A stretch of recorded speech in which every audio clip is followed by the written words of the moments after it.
think it's going back to being bitter and jealous and Right. thinking about other people instead of thinking about himself and why people don't want to go see him anymore. Okay, let's just start here. You've got a man worth $250 million. A man who just renewed one of the biggest podcast deals in history. A man who has spent the last 2 years telling everyone who will listen that he's the happiest, most fulfilled, most unbothered person in the entertainment business. A man who literally sells self-improvement content based on the idea that real men don't obsess over their critics. That same man in October of 2025 went on a long, detailed, emotionally charged rant. Not about a competitor who was coming for him, not about someone actively undermining his business, about a 2-year-old retired comedian who had already turned off his microphone and walked away from podcasting for good. That retired comedian, Marc Maron. And the fact that Rogan is still this worked up about him, that tells you everything you need to know about who's actually winning this thing. We were friends. Like, I did his podcast, he did mine. We had a good time. I'd hug him when I see him. The history of these two would rather you forget. To understand why Rogan's meltdown hit different, you have to go back to where all of this started, and it goes back further than most people realize. Marc Maron and Joe Rogan both came up in the same comedy circles in the late 1990s and early 2000s. They were regulars at the Comedy Store in LA, which, if you know anything about stand-up, is basically the Harvard of American comedy. Careers were made and destroyed in that room. And the social dynamics in there? Petty, competitive, and deeply personal. These two were not enemies back then. They were complicated acquaintances navigating the same brutal industry. They had mutual respect at times and genuine friction at others. The kind of relationship that only exists in tight, competitive, creative spaces where everyone wants the same limited spotlight. Then 2009 happened. Both men launched podcasts within weeks of each other. What the Fuck with Marc Maron launched in September 2009. The Joe Rogan Experience followed shortly after. And for a while, Maron was the one pulling ahead. What the Fuck became the gold standard for long-form interview podcasting. It was the show that proved the format could be serious, intimate, and culturally significant. And during that period when Maron was on top, the two were friendly. Rogan appeared on What the Fuck, Maron appeared on They did each other's shows. They hugged it out publicly. Then Rogan's show exploded, and the warmth evaporated almost immediately. That pattern, Rogan being cool with people when he needs them and cutting them loose when he doesn't, that's not a new story. But it's worth keeping in mind as you watch how this particular chapter played out. So Marc Maron had the #1 podcast, and after a while, his podcast wasn't even in the top 200. Right. It dropped off. Maron's failure.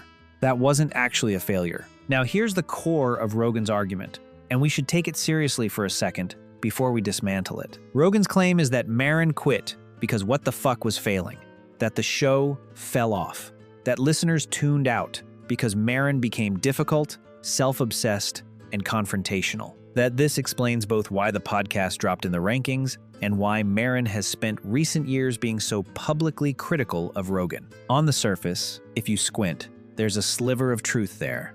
What the Fuck's listenership did drop from its absolute peak.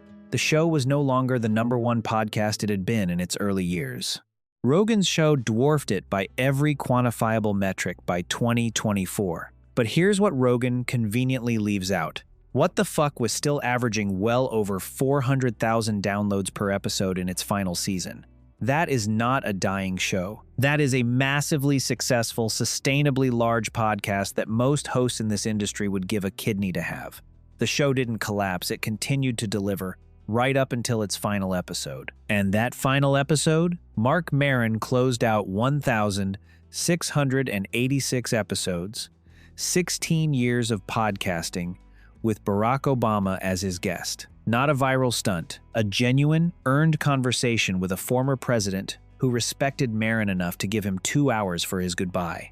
The episode of What the Fuck, where Maron interviewed Robin Williams, was inducted into the Library of Congress. His work was preserved as part of American cultural history. So when Rogan frames Maron's exit as a failure, that's not analysis. That's cope dressed up as honesty. Maron didn't quit because he was losing. He quit because after 1,686 episodes, he decided he was done.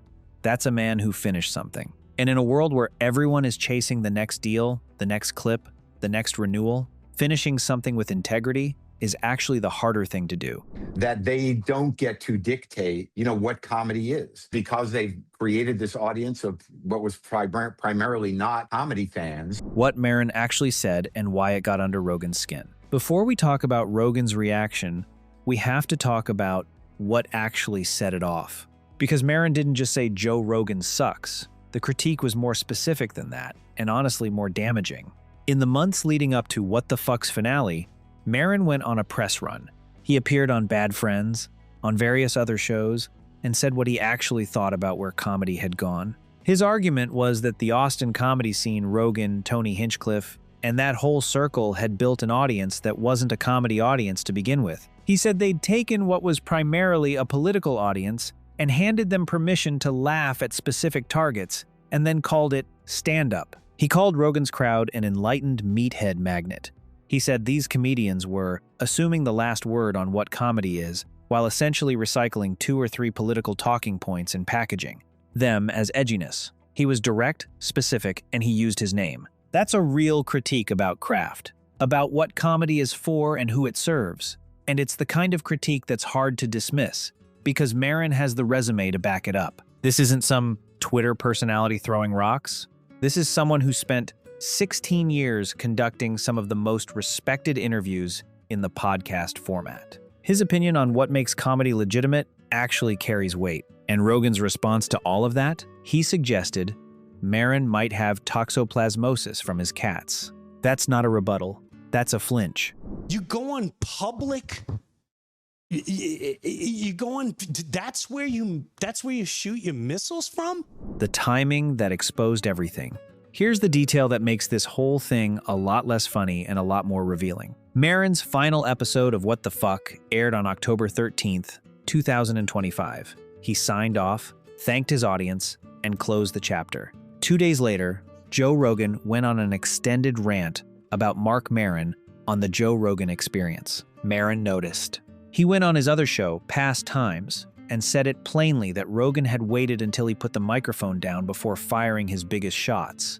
And he was right, because that's exactly what happened. Think about what that timing means. Rogan had years of Maron's criticism to respond to in real time. Every public comment Maron made about the Austin scene, about Rogan's audience, about comedy becoming political theater, Rogan could have engaged with any of it, while Maron still had a platform to respond. He chose not to.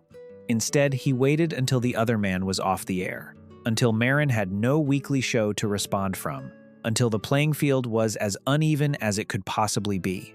And then he unloaded. That is not what confidence looks like. Confidence responds in real time. Confidence welcomes a live debate. What Rogan did was walk up to someone's retirement party and talk trash after they'd already left the building. Andrew Schultz did the same thing, by the way, piled on during this same window. Maron's co-host on Past Times called it out directly, noting that Schultz also waited until What the Fuck was officially over before weighing in. There's a word for engaging in a fight only after your opponent has put down their weapon. It's not a flattering word. Right. And if these people are your friends and you love them and you care about them, you should be happy that they're killing it. And if you're not killing it anymore, you should try to figure out why. The mirror. Rogan refuses to look into. This is the part that really gets me, because this is where it stops being funny and starts being genuinely strange. On the same episode where Rogan went in on Maron for being bitter, for being obsessed with other people's success, for not being able to move on, Rogan also said, on tape, that he doesn't engage with drama, that he doesn't book guests for controversy, that he focuses only on people and things he genuinely finds interesting, that spending your mental energy on people who irritate you is a waste, that he feels sorry for people who live that way. He said all of that in the same conversation, while actively doing the exact thing he was describing as pathetic. That level of self-unawareness takes work. You don't arrive at that kind of contradiction by accident. You have to spend years building an identity so carefully curated that you genuinely cannot see when you're violating it in real time. The truth is, Rogan's brand has calcified. He's been the same 5 talking points, the same worldview, the same recurring guests for long enough that he stopped noticing the gaps between what he says he is and what he actually does. He tells his audience he's the voice of reason and nuance. He tells them he doesn't do drama. And they believe him because they've been told to believe him for long enough that questioning it feels disloyal. Meanwhile, Maron, who never claimed to be anything other than a mess, spent 16 years growing in public. He changed his mind on things. He acknowledged his contradictions. He did the uncomfortable work of actually examining himself. And then he walked away before he became a parody of himself. That's the real contrast here.